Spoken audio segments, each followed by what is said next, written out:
All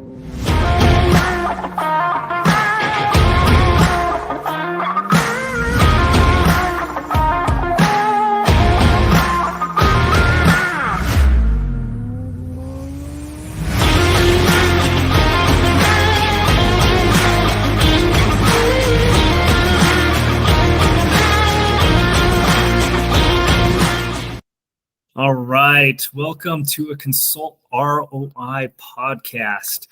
I am Cameron. As you saw, if you're watching the video version of this podcast, you get to see I was having some fun this weekend. That was me on the bike. So I was able to take first twice, second once, and then third. So third on the initial race, second on the second. And then I took first on the last two. So it was actually pretty impressive, especially for it being a new bike and everything else. But I was thrilled in that. So I've actually moved up a class on that. But that's just one of my fun hobbies. And the great thing about being able to run a business and have stuff like that is you get to do some really fun, cool things that a lot of people don't get to do. And so what I actually do want to hear, if you are watching the video or you're seeing this video somewhere else, and that I would love to see your comments and that on what you like to do. What is a hobby? What is something that you're passionate about that you would love to do here in the future with your life? And that is it skydiving? If it's scuba, done both. It's great. Is it just like me and that where I just love new experiences? I love being able to learn new skill sets. I love being able to learn from the experts. So while I was down there, literally the entire first day that I was down there, I had a person that competed professionally in MotoGP that trained and gave me critiques or advice on how I could be the best. And I literally hammered those ins, learned the track and everything, followed him a few times and like literally just, again, nailed that advice into it. And I was able to completely kick some Rastafari just and mop the floor with the other guys that had been doing this for like 3 years, frankly. And so that's the same thing that you can do. It's not like it's unique. And I'm not saying that to boast or anything. What am saying is when you are willing to humble yourself and learn from people that have a vast amount of experience than me, or just like me, like I might have a lot more experience than you in the business world. So if you listen to some of my advice and something like that, you can get frankly better and more successful than me in a lot shorter amount of time because you're not having to learn all these lessons the hard way. So that's really the whole point of this podcast. How can we quickly learn and what is the best ROI for our time and how can we quickly get through that learning curve to get the best and the best returns and the most fulfillment out of our lives. So without further ado, I'm going to let Danny take over. Just go any input on that. Or anything, any even circumstances that you've come across where you had an expert that really changed the game for you and accelerated your learning curve. Hey, what's up, everybody? What's up, Cameron? Hey, watching that video, by the way, I mean, nothing but a smile on my face. I can't imagine what it had to have been like behind the steering wheel on that bike. I mean, how fast were you going? So it's a smaller track in Vegas and that, but on the straights, you can hit about 140, 160 and that before you start having to, so there's called a blipper. So a blipper on the clutch is basically allows you to shift without having to use the clutch itself on a motorcycle.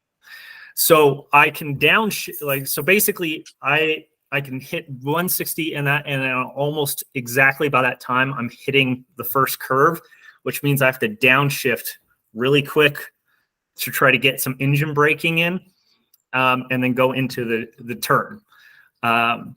So you're hitting about that, and then you're usually averaging around 90 or so on the corners. Some of them are a little bit it's a little bit slower because you are going literally from, if you saw in that video where I'm literally inches, tilt it over and all the way over, and then flip to the other side. And that because it's a very quick turn. yeah. But the trick is, especially with this, is you don't want it the straightest line humanly possible. But yeah, it's honestly, it's such It's gotta be a rush, right?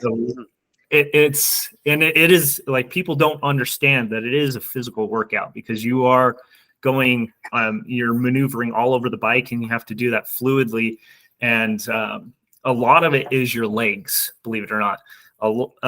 If you have really bad like wrist pain and stuff like that, that was the first mistakes that I started getting critiqued on. That is because I was putting too much weight onto my wrists and relying on that, which made the bike harder to handle, more difficult to maneuver and everything else.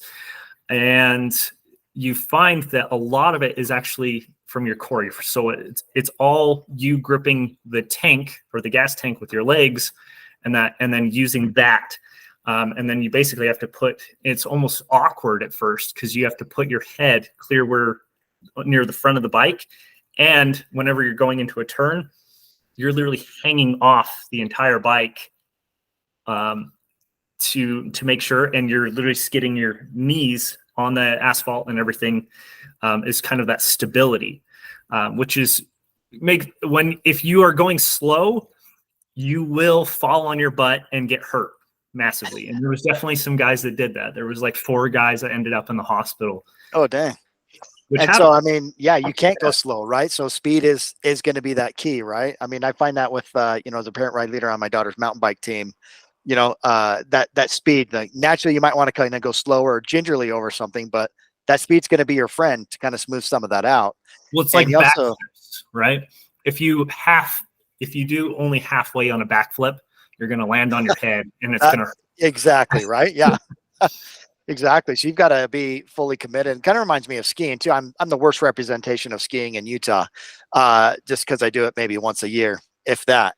But what I do find that if I fight the skis going down the hill, I lose all control. But if I lean into it and lean into the turns and lean into the hill, it almost is like backwards in my mind of like, why would I want to lean into this steep downhill mountain that could almost kill me? But the more I lean into it, the faster I go, the more control I have. Yeah. Well, and that's the biggest thing too, that so the guy that I actually bought this bike from is who was training. So it is a podium bike, which is why it's badged. If you see the tie in the video, that's why it has that. It's because it was the bike that he used to race with all the time. Well, one of his backup bikes, he now has a new 1000cc, like brand new, crazy, like 80 grand plus, like stock, and that before all the extra upgrades into it, which is again insane. But I'm just not at that level. But this bike has plenty enough for what I do. But anyways, the biggest thing that he had kind of done is like, hey, safer. Like we need to make sure that when you're starting off at the rudimentary, right, the basics, that you are as safe as humanly possible. And you learn like the correct habits and you have the core foundation, your body posture, everything else, because what you build upon that is going to determine how successful you are later. And that when you're going faster and you're able to pick up speed and you get everything else, right? Because if you don't have the foundation, then you will never have, like, you can skip right ahead to it and go right to line work, which is just means like, okay, here's the fastest line through a curve or through a course to expedite that process. If you don't have the fundamentals, and it's the same with business, it's the same in personal life, it's the same in everything else. If you don't have the fundamentals, you're going to fall flat on your face later on. Because the other advanced skill sets and with line work and everything else, you can learn that, and a lot of it comes with just experience, right? The faster you become, the more you figure out some of those quirks. And that's the biggest thing that I would like to even hammer in this is learn the fundamentals. Like you might seem, and it might seem aggravating at first. Like, hey, here's here's body posture, here's how to structure, or here's the basic core fundamentals of sales, here's the core basic fundamentals of organization, here's the core basic functions of culture. Like, it might seem like baby idiotic stuff for you, but it's just like if you're weight training again, if you don't have body posture or anything else, even in that, you can hurt yourself. Like, I see that all the time, especially at a gym, and that there'll always be the one guy that tries to show off, puts way too much weight, starts doing these like jerk cleaning movements and that, doing way too much weight and everything, has horrible posture. And then later on in life, he has an absolute messed up back, all these health issues and everything else, and severe injuries as a result of that poor practice. And in the end, like, do you think anybody even cared how much weight they were pushing that day? You know what I mean? Like, nobody even cared to begin with. And so it's not worth, like, skipping it's an ego thing. We all exactly, right? We let our ego sometimes get the best of us. Yeah. And if you don't have an ego, then why are you trying to push to be a business owner or a leader in the first place? Right. Absolutely. I mean, even with those fundamentals and stuff, because it's like, I think probably deep down, like most people, maybe not everybody, but most people want to be that entrepreneur. I want to be my own boss. I want to do all these things. And you talk about those fundamentals and, when I'm not an employee anymore and I do my own thing, I'm going to X, Y, Z, right? I'm just going to kill it. I'm going to get out there. I'm going to grind every day. But it's those fundamentals. And I think that's what we're going to talk about today, right? Between like employee versus entrepreneur, right? Or intrapreneur, and what that looks like. Because I think a lot of those fundamental elements are going to be key. You start out as an employee, you've got that 9 to 5, you're clocking in, you're clocking out. You're more or less kind of like told and directed. You kind of got like the bumper lanes going down the bowling alley there, right? Just to kind of help guide you to kind of getting those strikes at the end. But you rip those bumpers away, those guidelines away, and now you're just an entrepreneur and it's all you. What's going to happen if you don't have those fundamentals in place and you're not disciplined, right? Like what's that going to look like? Yeah. And it's very easy. And what I mean by ego, I don't want people to misconstrue what I'm saying, because there is some entrepreneurs that are extremely humble, right? So when I say ego and when we have, so there's a difference between, we both do it on both sides of the aisle, right? As even an employee in that, it's very easy to have overconfidence in that, in your skill set. And then just get mopped the floor. Like, for example, when I did sales, and that there was always a guy that would humble check me, and that because he would be better and I'd have to learn something from him. Sure. And it's very easy for us to just get set in our ways and become unteachable, which is when progress ceases to exist. And that happens both in entrepreneurship and that happens in business, or as an employee.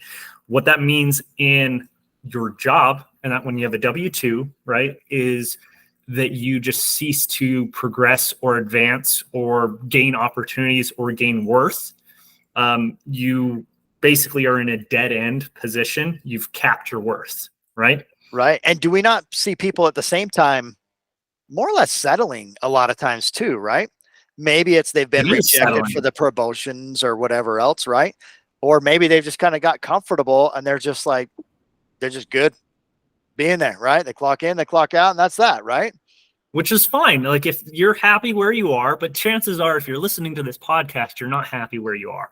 Like, that's or you see opportunity for growth and improvement still, right? So yeah, exactly. Which means that you're at least trying not to be that person. Right. And it's the same thing in business or being the business leader. When you are unwilling to pivot and you let your ego or your overconfidence get the better of you, it means that you lack the ability to pivot. A great book that is technically about this is Who Moved My Cheese? Yep. Right? So the cheese station C. I'm saying that. Yeah, we all go where the going is good, right? And there's people, I know there's been people and everything who have had mediocre skill sets that have been getting $400,000 plus a year salaries, plus full benefits, plus everything else, because they could. And there was such a demand for those really high skill set people for that time. And there was such a great massive shortage or vacuum at that point. But whenever you have that big or severe of a vacuum, it's the same reason that you'll see those advertisements that says, oh, hey, get a rewarding career in this field now. And all the colleges start pushing for that because the jobs and these corporate people will actually start pushing and saying, hey, if you can send us more recruits for programming and all this other stuff, we need to lower our costs. Our overhead is way too high in these areas. So whatever you can push us, we will pay X amount finder's fee to teach this curriculum.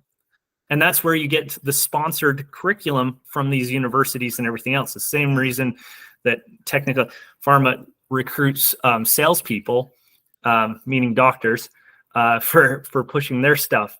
But it's the same way, vice versa, with anything in any industry. It's a simple like demand and so demand and cost and everything is what the real drivers of the market is, right? And when you have that happen, right? So they do this massive recruiting and that a lot of people pour into the industry because they see the money, the incentives, or whatever else that it may be. And then there's a huge spike of over people, which drives the cost of those people significantly down. So when they were used to making 400 grand a year, they will now make maybe 150, right? Which is still a suitable wage in that, but it doesn't change that it is a drastic difference. Sure. Now those experts, right? When you're the best in the industry and you have humble checked yourself and you're always learning from the experts in that, typically those people actually stay in the top percentage because they are worth every penny of it, right? They do the work of 4 different people. They don't need the babysitting. They know everything on this level, and they've been doing it well enough that people are willing to pay for that convenience and that expertise in that. Yeah, that specialty, right? So that special, that specialty, that focus. And somebody even hammered this in is if you are worried right now because the economic is in a very turmoil period where like every single day and that people are talking about, oh, hey, the economy is going to tank any second. The economy is going to be awful. You need to invest in gold. You need to invest in this. You need to do all these other things to hedge against this. Really, you need to invest in yourself. Like 100%. That's really the best bet or investment you can make, right? Exactly. Because A, you don't have to pay taxes on it. B, it's not emotionally stimulated, meaning that you're not going to have people that are all jumping in. Because right now, if you look at even gold prices right now, we were looking at hedging some of that. And again, this is not investment advice, but I had been looking at hedging or putting some of retirement into that as kind of a safety net. But I also looked at, because of the fact that everything is so questionable right now, they have literally, gold is overvaluated in my opinion, right? And it might be a safe long-term bet, like 10, 20 years or something. If that's what you want to do, and it's not a bad long-term strategy in some aspects, but it doesn't change that if you look at it in such a short term, there's better ways of allocating your money. There's another guy that told me, he's like, how much is not making $1 million a year costing you? So if you make, say, 80 grand, right, a year right now, that's costing you 920,000 a year that you are not making because you're not willing to invest in your skill set to be capable of making that much. And it's insane in that to think that that is even possible. It's not really fathomable for most people to really understand like how to do that, right? But in the reality is, that's what, if you look at any expert, anybody that is an actual millionaire with fundamental assets and everything else behind them, you'll notice that they invested in themselves consistently, invested in their skill sets, invested in their abilities, and then use that skill set to then be able to make that consistently. Yes, right? That long-term play, right? Yeah. And you don't see those, the results or the rewards of it right off, right? Like, you've got to be in it for the long haul. Yeah. Well, and a lot of people are like, oh, that's not realistic. That's too much of a gamble. You went to college for what, 4 or 8 years and that on the gamble or the perception and everything that you might make a little bit higher income in your job, right? You already did that. You set aside that time. You took the short-term pain for the long-term gain. And that some of you might not, maybe you just barely, you dropped out of grade school even. Okay, that's fine. There's other ways of learning. There's trade schools that you can do. There is experts. There's mentors you can hire. There's so many different tools. Online courses, masterminds, right? Like just everything, right? Yeah, there's so many different ways to do that. That doesn't mean just sit there and veg out in front of a TV and do everything. And there is a such thing as over information, meaning that you are just constantly consuming information, but you're never implementing it, right? So that is other action in that, because I've met a lot of people that are very smart, but they have zero execution ability. They have zero implementation ability, and thus they never go anywhere, even though they have a lot of the information. They literally have all the answers in their brain, but they just cannot bring themselves to actually execute upon a plan or any direction. Yeah, taking that action. In fact, I saw a LinkedIn post, I don't know, several months ago, but they tagged an author, Mike Weinberg, great sales leader. They said, hey, Mike, this book is great. Been reading your entire collection that you've authored. Can't wait to read the next one. And from the author, he says, that's fantastic. I really appreciate that. But when are you going to stop and implement what you're reading? And that's always just kind of stood out to me. It's like, here you have the author that would just love to get more reader share out there. But even he's saying, don't just blow through the content. Like, let's stop and actually take some action on mentors. Any of the actual great mentors that I've seen in my life and everything have, it's two things. One, they understand that they're a stepping stone, right? They understand and they don't get jealous when their students become more successful than them. Because they would want that, right? They exactly. Really that is actually true validation of what they're saying.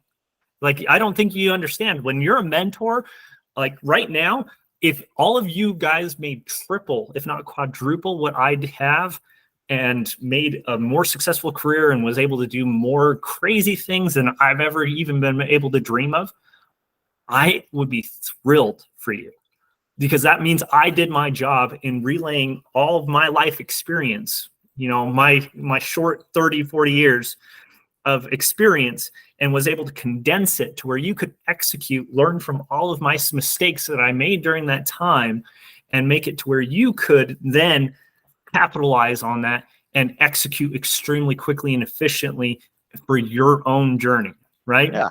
What a great thing that would be, right? That is why paying for somebody that has actually lived it. This is why I get it.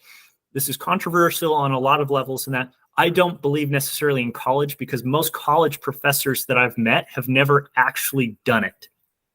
They've only had the degree and they're only regurgitating information. Now, there is some exceptions to that, right? There is some college professors and that have actually owned businesses. They've actually thrived in that. They've actually done these things and they're just doing the job as a retirement thing. Right. As a way to even give back too, right? Exactly.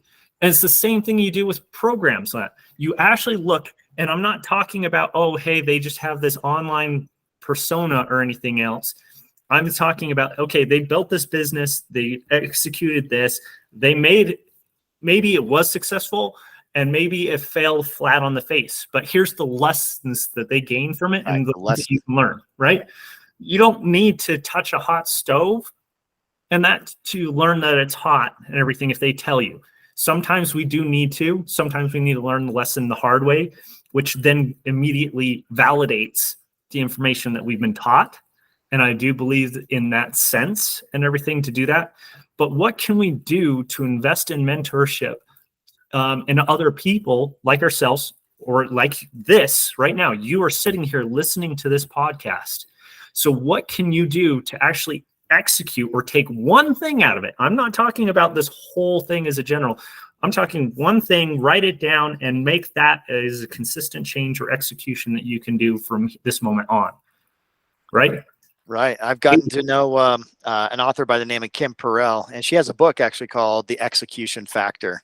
And it's the one thing that really kind of separates people is just that factor of executing on those things. And it's all these things, these fundamentals that you've talked about here leading up to it. But that's the ultimate deciding factor is who's going to execute on it and then who's not.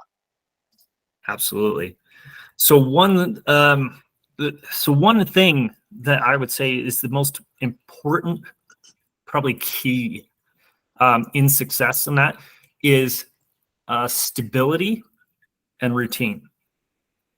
So the reason is because if you can eliminate a lot of the other outside factors or the other things that come into play, you can then get more predictable, consistency and predictability.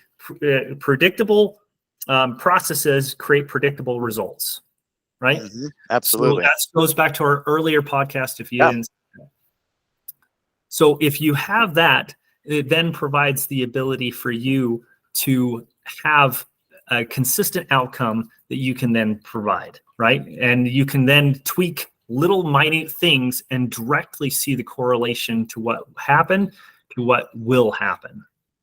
Exactly. And this falls into, whether you are an employee or an entrepreneur, right? And it's kind of fascinated me just that whole realm, because like people start out to be entrepreneurs to go and create their own businesses and be their own bosses, but then they find that success through that stability, that routine. They get that predictability. They're like, great, let me share it with the world. Now let's franchise this out or let's grow this thing. And then they bring people under them who essentially become employees. And now these employees are executing on what they've found success in. Right. And then we just kind of see this cycle, this kind of little bit of a back and forth. And, I love the idea of the intrapreneur being able to be that entrepreneur within that organization, finding new, better, more efficient ways to execute on these predictable results and to maybe even like kind of streamline some of this stuff to achieve that success even faster. Well, when you can be the entrepreneur in any organization, you then have the ability to gain value regardless, and you have stability. And so it goes back to, it doesn't matter how economically downturn things get. If you can be an entrepreneur in your organization right now, you have stability. Because your demand is worth, like your self-worth and your ability to execute on a vision and be able to bring results despite good or bad times really makes it to where you are indispensable. You can't. It really does, right? It's a way for you to differentiate. And so that's kind of what I would say is that regardless of where you're at on your path and your journey, if you're an employee 9 to 5 or entrepreneur and things, but being able to continually kind of reinvent or, develop within, I always look at if I can earn this experience while getting paid for it, if I'm an employee on someone else's dime and I'm the one getting the experience and I'm doing good work, they're going to get the outcome that they're looking for. But it's me to get that experience. I mean, sign me up all day. I do that frequently, right? And it's fascinating and fun to be able to get that experience while being championed as an employee. The same thing as an entrepreneur, as you continue to build that, and then to your point earlier, to develop the people that you bring up under you, and so that they can be successful and even surpass your success. Wow, like that's the cherry on top. Honestly and truly, it is a lot more, it is stress-free in some regards to be an employee more than it is to be the owner, right? Because when you are the employee of even a failed business, right, you still have a skill set and an ability to where you can go find another job in that industry fairly easily. Mm-hmm. When you are the entrepreneur of a business that did fail, even if you've learned a lot of great lessons on the way and improved, it's not like people are going to hire you because people only see that failure, that black mark on it. Or you might even feel like that's all they see. And that's what I talk to a lot of entrepreneurs and employees is that there's real value and wisdom in that experience that they had. And exactly. A lot of times like, well, I was just the order processor. I was just customer service. I was just a sales rep or an engineer or whatever it was, right? And I think it's important to kind of pause there and say, you weren't just anything.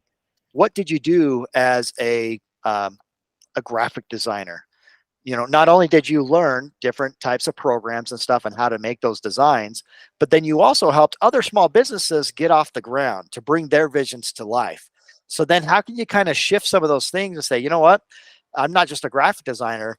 I help small businesses bring their visions to life so that they can serve the needs of their customers.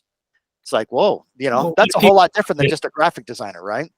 and I think that would be a great another episode is just understanding how skills translate across, right? See this especially when military people translate and go from military sector to civilian sector.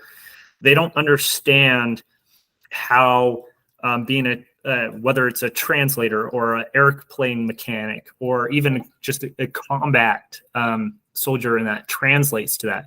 It's like, hey, did you or did you not learn how to work on a team effectively? Yes.